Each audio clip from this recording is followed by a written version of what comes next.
कहते हैं वन गमन के दौरान भगवान राम ने जिस स्थान से गुजरते हुए शबरी के जूठे बेर खाए, वो स्थान कोई और नहीं बल्कि मध्य प्रदेश के उत्तर पूर्वी सीमा पर स्थित सीधी जिला था। और वो माँ शबरी यहीं रहने वाली प्रदेश की तीसरी सबसे बड़ी जनजाति कोल की पूर्वज थी। कोल आज भी खुद को उनका वंशज मानते हैं और वैदिक धर्म संस्कृति पर अपनी आस्था व्यक्त करते हैं। आज़ादी की लड़ाई में कोल जनजाति ने अपना असाधारण योगदान देते हुए सन 1831 में अंग्रेज़ों के विरुद्ध एक बड़ा विद्रोह किया, जिसे कोल विद्रोह के नाम से जाना जाता है। कोल के अलावा यहाँ अगरिया और गोंड जनजातियाँ भी निवास करती हैं। सिर्फ इतना ही नहीं, यहाँ स्थित पहाड़ी गुफाओं में मिले लाखों साल पुराने शैलचित्र उस आदिम युगीन संस्कृति का बखान करते हैं, जो कभी कैमूर, कहजुआ और रानी मुंडा पहाड़ों की गोद में बसे इस बघेलखंड क्षेत्र में विकसित हुई थी। ऐतिहासिक और सांस्कृतिक विविधता से भरपूर इस पौराणिक धरती पर कभी चंदेल और बघेल राजपूतों ने भी राज किया। आज भी हमें उस गौरवशाली अतीत के अवशेष कलचुरी काल में बने देवघर के इन भव्य शिव मंदिरों और विशाल किलों में नजर आते हैं। ऐसी मान्यता है कि यहीं बादशाह अकबर के दरबारी नौरत्नों में से एक राजा बीरबल का जन्म हुआ था। कल कल कर बहती सोन नदी इलाके की जीवन रेखा है। ये ज़िले के काफ़ी बड़े हिस्से को सिंचित करती है। तरह तरह के जलीय जीवों से समृद्ध ये नदी घड़ियालों का प्रमुख निवास स्थान है और स्थानीय लोगों की आजीविका का प्रमुख स्रोत भी। प्रकृति ने ज़िले को प्रचुर खनिज संपदा से नवाजा है। सीधी कोयले का एक प्रमुख उत्पादक है। इसके अलावा यहाँ limestone, bauxite, stone, metal, sand और मुरम भी पाया जाता है। इतनी समृद्ध सांस्कृतिक धरोहर और प्रचुर प्राकृतिक संसाधनों के बाद भी 20 साल पहले सीधी ज़िले की पहचान प्रदेश के एक सबसे पिछड़े और बीमारू ज़िले के रूप में होती थी। वो प्रदेश और ज़िले के इतिहास का एक अंधेर युग था। तब की सरकार जनता के प्रति अपने कर्तव्य और उत्तरदायित्व के प्रति उदासीन और लापरवाह थी। फलस्वरूप ज़िले की कानून और प्रशासनिक व्यवस्था पूरी तरह से तहस नहस हो गई।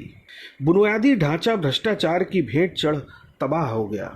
न 24 घंटे बिजली थी, न पीने का साफ पानी।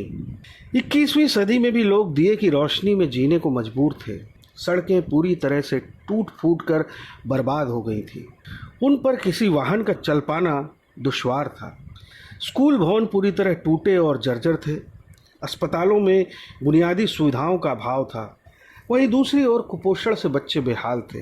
तरह तरह की बीमारियां फैल रही थीं। बुनियादी ढांचे के अभाव में कोई भी बिजनेसमैन ज़िले में उद्योग धंधे लगाने से कतराता था। लिहाजा ज़िले में पलायन, गरीबी और बेरोजगारी अपने चरम पर थी। ऐसे में सीधी देश का सबसे पिछड़ा और बदहाल ज़िला बन गया। इस मुश्किल परिस्थिति में प्रदेश की बागडोर संभाली यशस्वी मुख्यमंत्री श्री शिवराज सिंह चौहान ने।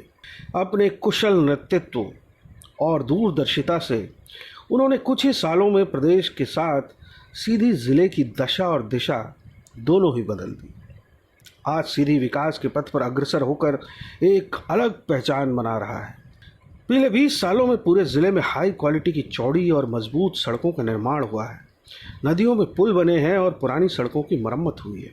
सन 2014 में 465 करोड़ की लागत से बना सीधी रीवा स्टेट हाईवे और सीधी बाईपास आज लगभग 13 लाख लोगों को फ़ायदा पहुंचा रहा है। यात्रा सुगम और सुरक्षित बनाने के लिए सन 2019 में मोहनिया घाट पर सड़कों को काटकर 1100 करोड़ की लागत से 6 लेन की लगभग 2.5 किलोमीटर लंबी टनल बनाई गई है।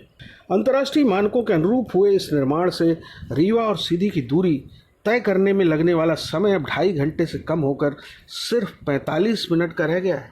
इसके अलावा 15.5 किलोमीटर लंबा चुरहट बाईपास भी बनाया गया है। दूर दराज के आदिवासी गांवों को सड़क से जोड़ा गया है। मुख्यमंत्री ग्राम सड़क योजना के तहत 812 किलोमीटर और प्रधानमंत्री ग्राम सड़क योजना के तहत लगभग 2000 किलोमीटर लंबी सड़कों का निर्माण हुआ है। अब स्कूल, बस और एम्बुलेंस प्रत्येक गांव के हर घर तक पहुंचती है। मेरा नाम आशीष सिंह है। मैं सीधी ज़िले का रहने वाला हूं। मैं 20 साल से ड्राइविंग लाइन में हूं। पहले इस रास्ते में बहुत सारे गड्ढे थे जिनमें साइकिल भी लेके जाना बहुत दिक्कत होती थी। जब से ये प्रधानमंत्री ग्राम सड़क योजना निकला है तो हर गांव में अच्छी सड़क बन गई है। जो कि पहले 1.5 घंटे में रास्ता तय होती थी, अब वो 20 मिनट आधे घंटे के अंदर तय हो जाती है। आज सीधी जिला अंधेरे के काले दौर से बाहर निकलकर विकास की नई इबारत लिख रहा है। उद्योग धंधों, कृषि, अस्पताल और घरों को 24 घंटे पर्याप्त बिजली मिल रही है। बाजार और सड़कें रोशनी से जगमगा रही हैं। अब कोई बच्चा लालटेन की रोशनी में पढ़ने को मजबूर नहीं है। अलग फीडर लाइन बनने से आज कृषि के लिए भी बिजली की कमी नहीं है। अब खेत पानी की कमी से नहीं सूखते। इसके अलावा ज़िले में थर्मल पावर सेक्टर में बहुत निवेश हुआ है। हज़ारों मेगावाट पावर प्रोजेक्ट शुरू हुए हैं जो बड़ी मात्रा में बिजली का उत्पादन कर प्रदेश को रोशन कर रहे हैं, हज़ारों लोगों को रोज़गार दे रहे हैं। क्लीन और ग्रीन ऊर्जा के क्षेत्र में भी मुख्यमंत्री जी ने एक नई पहल की है। ज़िले को सौर ऊर्जा के क्षेत्र में एक नंबर बनाने के लिए 100 मेगावाट का सोलर एनर्जी पावर प्लांट लगाया गया है। नल जल योजना के तहत पूरे ज़िले में पीने के साफ पानी की व्यवस्था की गई है। 972 गांवों के लगभग 70,000 परिवारों तक पीने का साफ पानी पहुंचाया गया है। अब गंदे पानी की वजह से किसी को बीमार नहीं होना पड़ता। जिले के सभी अस्पतालों और पीएचसी का आधुनिकीकरण किया गया है। नए भवन बनाकर सुविधाओं का विस्तार किया गया है। सीधी जिला अस्पताल को रिनोवेट कर 300 बेड तक विस्तारित किया गया है। लोगों को निःशुल्क दवाइयाँ दी जा रही हैं। स्वास्थ्य विभाग ने जिले के हर गांव में ग्राम आरोग्य केंद्र स्थापित किए हैं। कम आय वर्ग के लोगों के लिए आयुष्मान भारत योजना की शुरुआत की गई है। गंभीर रोगों से पीड़ित मरीज आयुष्मान कार्ड के जरिए बड़े अस्पतालों में अपना और परिजनों का निःशुल्क इलाज करा रहे हैं। मध्य प्रदेश में 25,000 जगह आज आयुष्मान सभाओं का आयोजन है और 1,06,00,000 से ज्यादा आयुष्मान कार्ड बांटे जाने हैं। ये केवल आयुष्मान कार्ड नहीं है, ये जिंदगी बदलने का अभियान है प्रधानमंत्री जी का। अब तक जिले में लगभग 6 लाख कार्ड बने हैं और 47.39 करोड़ रुपए के खर्च पर लगभग 39,000 उपचार हुए हैं। जिले के पहले मेडिकल कॉलेज और 100 बिस्तरों वाले अस्पताल की नींव रख दी गई है। परिसर का बड़े पैमाने पर निर्माण कार्य जारी है। आपको ये जो कार्ड मिला है ना, उसमें लिखा है 5 लाख रुपए तक का मुफ्त इलाज। इस देश में कभी भी किसी गरीब को 5 लाख रुपया की गारंटी किसी ने नहीं दी। ये मेरे गरीब परिवारों के लिए ये भाजपा सरकार है, ये मोदी है जो आपको 5 लाख रुपए की गारंटी का कार्ड देता है। पिछले 2 दशकों में बड़ी संख्या में नए शाला भवन और स्कूलों का निर्माण हुआ है। मुख्यमंत्री जी का पूरा जोर शिक्षा के आधुनिकीकरण पर रहा है। इसके लिए पूरे जिले के छात्रों को निःशुल्क लैपटॉप और मोबाइल वितरण कर 5 सीएम राइज स्कूलों की स्थापना की गई है। शिक्षकों की कमी को पूरा करने के लिए बड़े पैमाने पर भर्तियां की गई हैं। छात्रों के लिए पौष्टिक मध्याह्न भोजन का इंतजाम किया गया है। सभी छात्रों को निःशुल्क स्कूल ड्रेस और कॉपी किताबों की व्यवस्था की गई है। अनुसूचित जाति और जनजाति के लड़के लड़कियों की गुणवत्तापूर्ण शिक्षा के लिए 30 सर्व सुविधा युक्त हॉस्टल्स की स्थापना की गई है। इन सभी प्रयासों का ही नतीजा है कि आज जिले की साक्षरता दर में अभूतपूर्व उछाल आया है। बालिका साक्षरता दर अपने उच्चतम स्तर पर पहुंच गई है। कौशल विकास और तकनीकी शिक्षा के लिए नए ITI कॉलेज की स्थापना की गई है। ये मुख्यमंत्री जी की ही दूरदर्शिता का परिणाम है कि ज़िले में औद्योगिक इकाइयों की बड़े पैमाने पर स्थापना हुई है। चाहे वो पावर प्लांट हो या सीमेंट उत्पादन इकाइयाँ, सभी ने ज़िले में बड़े स्तर पर निवेश किया है। इसकी वजह से बड़े पैमाने पर रोज़गार के अवसर बने हैं और क्षेत्र के लोगों को बड़ी संख्या में काम मिला है। आज सीधी प्रदेश का वो खुशहाल जिला है जिसने पिछले कुछ सालों में अपनी GDP को लगभग चौगुना किया है। उद्योगों को बढ़ावा देने के लिए सिंगल विंडो क्लियरेंस पर फोकस किया गया है। एक ही जगह से उनके सारे काम हो रहे हैं।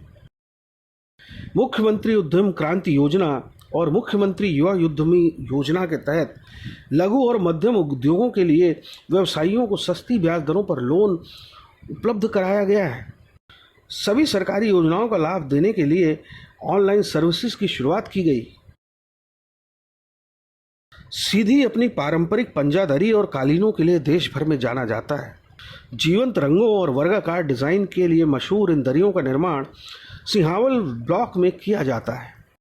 वन प्रोडक्ट वन डिस्ट्रिक्ट योजना के तहत आज क्लस्टर में 40 से अधिक निर्माण इकाइयां काम कर रही हैं। भरतपुर गांव के बुनकर हथकरघों से खादी बना देश विदेश में अपनी पहचान बना रहे हैं।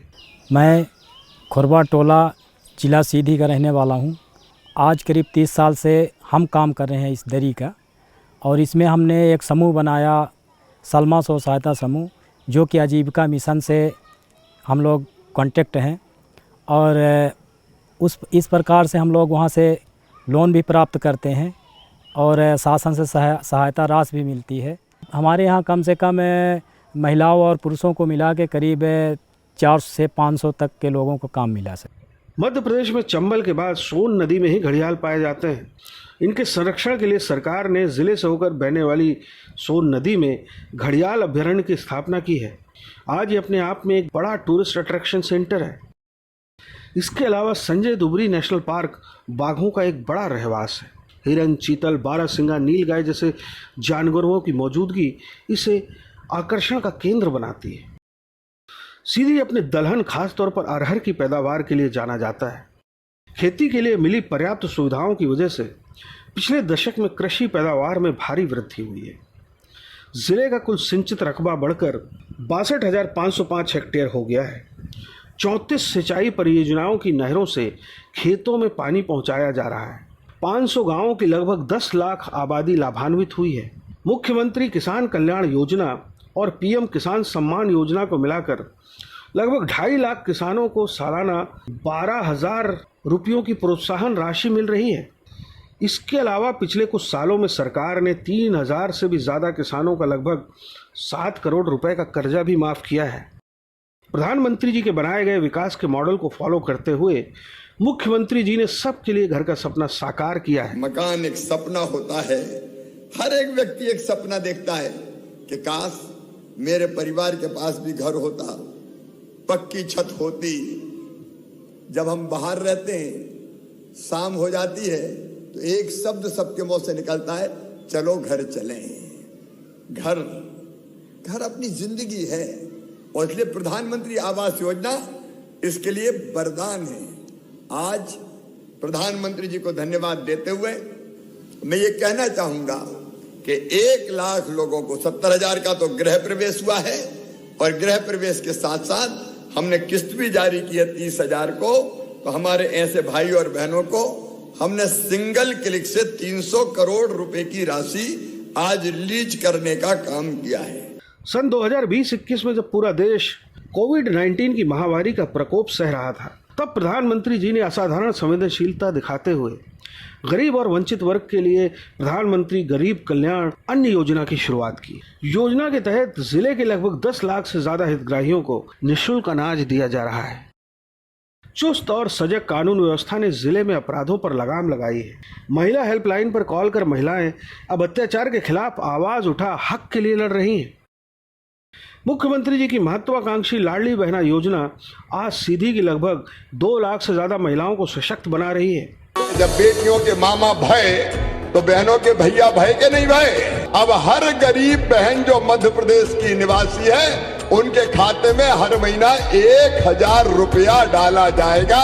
अब तक हितग्राहियों को 20 करोड़ रुपए से भी ज्यादा की राशि का लाभ दिया जा चुका है। इसे समझो नारी समका तारी भैया, मेरे राखी का मतलब है प्यार भैया, प्यार। मेरा नाम अनीता यादव है, जिला सीधी से मैं बोल रही हूँ। मुख्यमंत्री शिवराज भाई हैं, वो बहुत दुख को दूर करे हुए हैं। जो लाडली बहना बनाए हुए हैं, जो हर महीने पैसा देने लगे हैं, तो हमारी कुछ मजबूरी हटने लगी है। जो पैसे शिवराज भाई भेजते हैं उसी से मैं काम कर लेती हूँ छोटा मोटा, और हमारा दुख बहुत सारा दूर हुआ है। मैं उनको बहुत बहुत सारी शुभकामनाएं के लिए धन्यवाद बोलती हूँ। हमारे प्यारे शिवराज भैया, आपको राखी की ढेर सारी शुभकामनाएं। दूसरी तरफ लगभग 10,000 स्व सहायता समूह बनाकर 13 लाख से ज़्यादा महिलाओं को लगभग 40 करोड़ रुपयों की राशि वितरित की गई है। जिले की लगभग 57,000 लड़कियों को लाडली लक्ष्मी योजना का लाभ मिल रहा है। असल मायनों में यही है नारी शक्ति का सम्मान। आज सीधी में वो सब है जिसके लिए लोगों को पहले इंदौर या भोपाल जैसे शहरों में जाना पड़ता था। लोगों की आय बढ़ी है, उन्हें स्थानीय स्तर पर रोजगार मिला है। ये मुख्यमंत्री जी की सकारात्मक सोच का परिणाम है कि आज सीधी जिला बदहाली के दौर को पीछे छोड़ विकास का मॉडल बन गया है। मेरा नाम चंद्रवती सिंह है। मैं माननीय मुख्यमंत्री जी ने स्व सहायता समूह के काम चालू किए। मुझे पता चला, मैं यहाँ अगरबत्ती का काम करने के लिए आई थी। अगरबत्ती के काम से मेरा बहुत घर की खर्चे भी चलती है, बहुत लाभकारी भी होती है और मैं अपना घर परिवार बहुत अच्छे से चला पा रही हूँ। विकास का ये सफर अब नहीं थमने वाला। ये तो आगाज है उस सुनहरे भविष्य का जिसका सपना मुख्यमंत्री जी ने देखा है। आने वाला समय अब क्लस्टर बेस्ड औद्योगिक क्षेत्र बनाने का है। जिले की कृषि क्षमताओं को देखते हुए पूरा फोकस फूड प्रोसेसिंग सेक्टर पर केंद्रित किया जा रहा है। जिले की प्रमुख फसलों जैसे गेहूं, धान, दलहन, तिलहन और वनोपज जैसे महुआ, आम, चिरौंजी और तेंदू आदि की वैल्यू एडिशन, प्रोसेसिंग और पैकेजिंग एग्रो प्रोसेसिंग एंटरप्राइज के जरिए की जाएगी। इससे सामग्री, श्रम, उपकरण और लागत का कुशल उपयोग होगा, उत्पादन में वृद्धि होगी। इसके अलावा ऑर्गेनिक कृषि उत्पाद जैसे ज्वार, बाजरा, कोदो, कुटकी, मसाले आदि के सर्टिफिकेशन और ब्रांडिंग की पहल करते हुए उन्हें बाजार उपलब्ध कराया जाएगा। इन्हें प्रीमियम कैटेगरी में रखते हुए इको फ्रेंडली उत्पादों के रूप में पेश किया जाएगा। कृषि उत्पादों के उचित रखरखाव और भंडारण के लिए अति आधुनिक कोल्ड स्टोरेज और वेयर हाउसेस की स्थापना की जाएगी। इस प्रयास से बुनियादी ढांचे में मजबूती आएगी, स्थानीय स्तर पर तरह तरह के रोजगारों का सृजन होगा। जिले में मौजूद आधा दर्जन से भी ज्यादा जलाशयों को अब वाटर स्पोर्ट्स फैसिलिटी के रूप में विकसित किया जाएगा। यहाँ बोटिंग, कैनोइंग, पैराशूटिंग जैसी सुविधाएं होंगी। पर्यटन को बढ़ावा मिलेगा, रोजगार का एक नया क्षेत्र विकसित होगा। जिले के प्रचुर खनिज संसाधनों के अनुसंधान के लिए एक व्यापक खनिज सर्वेक्षण किया जाएगा। फिर प्राप्त जियोलॉजिकल डेटा के आधार पर खनिज नीति बनाकर इन संसाधनों से क्षेत्र का सामाजिक आर्थिक विकास किया जाएगा। जिले को उच्च शिक्षा के क्षेत्र में आगे बढ़ाने के लिए यहाँ अमरकंटक स्थित इंदिरा गांधी राष्ट्रीय जनजातीय विश्वविद्यालय से संचालित दूरस्थ शिक्षा संस्थान बनाया जाएगा। जिले में एक मेडिकल कॉलेज और लॉ कॉलेज की स्थापना भी प्रस्तावित है, जिसके बनने से नागरिकों को जिले में ही बेहतर स्वास्थ्य सुविधाएं मिलेंगी। स्थानीय बघेली बोली को बढ़ावा देने के लिए जिले में बघेली पीठ और सांस्कृतिक अध्ययन केंद्र की स्थापना की जाएगी। इसके जरिए क्षेत्र की संस्कृति, साहित्य, बोली और रीति रिवाजों को बढ़ावा दिया जाएगा। आने वाले कुछ सालों में जिले के समस्त भू और राजस्व रिकॉर्ड्स का डिजिटाइजेशन कर लिया जाएगा। सभी ग्राम पंचायतों और राजस्व न्यायालयों के वीडियो कॉन्फ्रेंसिंग से जुड़ने पर न्याय प्रक्रिया आम लोगों के लिए आसान और पारदर्शी हो जाएगी। सभी लैंड रिकॉर्ड्स ऑनलाइन होंगे, जिन्हें घर बैठे ही एक्सेस किया जा सकेगा। सीधी वासियों की मांग को देखते हुए एक बेहतर और सुचारू रेल नेटवर्क की दिशा में कदम बढ़ा दिए गए हैं। टैक्स को अपग्रेड करते हुए मडवास स्टेशन को आधुनिक बनाया जाएगा। यात्री सुविधा का ध्यान रखते हुए सीधी को देश और प्रदेश के प्रमुख शहरों से जोड़ा जाएगा। सीधी शहर को मॉडर्न और विकासशील बनाने के लिए इसका स्मार्ट सिटी प्रोजेक्ट की तर्ज पर वैसा ही एक डेवलपमेंट प्लान तैयार है। शहर को अत्याधुनिक तकनीकों और मॉडर्न इंफ्रास्ट्रक्चर के साथ डेवलप कर एक वाइब्रेंट औद्योगिक केंद्र बनाया जाएगा। सीधी एक ऐसे स्ट्रेटेजिक पॉइंट पर है जो उसे 3 राज्यों मध्य प्रदेश, उत्तर प्रदेश और छत्तीसगढ़ का केंद्र बिंदु बनाता है। मुख्यमंत्री जी इस स्थिति का फायदा उठाकर सीधी को तीनों राज्यों के बीच का एक प्रमुख कृषि व्यापार केंद्र बनाना चाहते हैं। यहाँ कृषि उत्पादों की खरीद बिक्री से लेकर उनके वैल्यू एडिशन, स्टोरेज और सप्लाई जैसी सभी आधुनिक सुविधाएं होंगी। इससे स्वरोजगार के नए अवसर पैदा होंगे। सीधीवासी स्वयं अपने व्यवसाय के मालिक होंगे। क्षेत्र से पलायन रुकेगा और जिला आत्मनिर्भर बनेगा। भविष्य में प्रयास होगा एक आधुनिक, सशक्त, आत्मनिर्भर, समतामूलक सीधी बनाने का, हाशिए से बुलंदी तक पहुंचने का।